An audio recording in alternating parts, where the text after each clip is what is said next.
take us through how you would syndicate a deal, an apartment deal.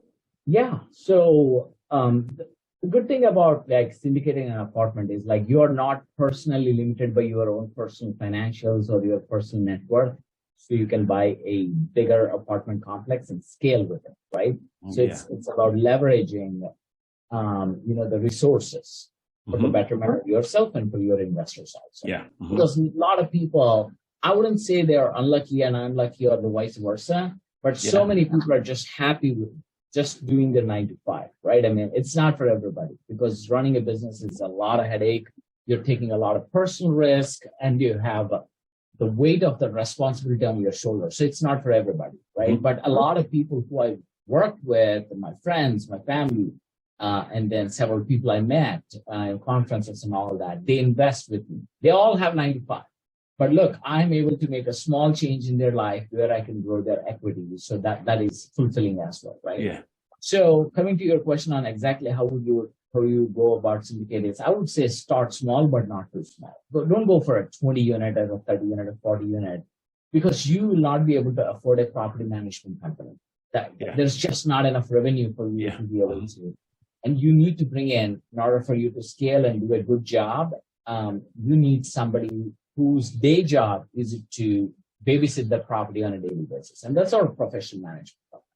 So I would recommend doing, that's what I started. My first property was exactly 100 units, a C-class property. At the time, I bought it for $35,000 a door and sold it in 2-3 years and got to a nice profit. But yeah, I only needed $1.2 million.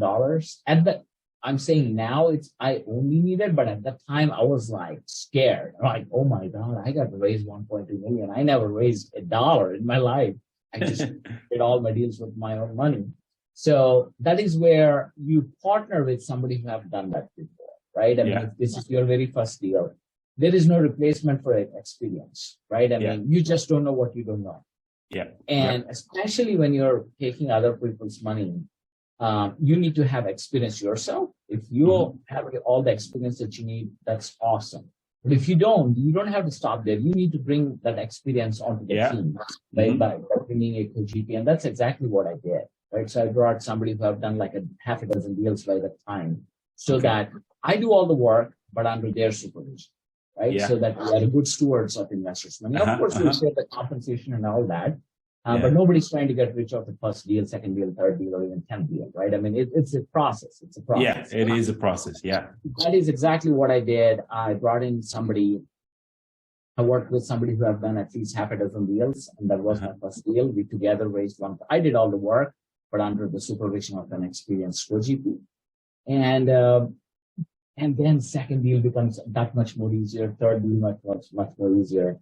And especially as you building up your resume, right? I mean, the brokers who are actually power brokers, right? I mean, they award the deal to you. They're going to comfortable with you. Hey, look, this guy, he means what he say. When he signs on a dotted line, he means he's going to live by that. He'll be able to raise money and he'll be able to arrange a loan and he's going to close it. Make me good in front, make me look good in front of the seller. That's all they're looking for, right? So once you give that confidence to them, they will call you with deals. And that is how I scale, basically.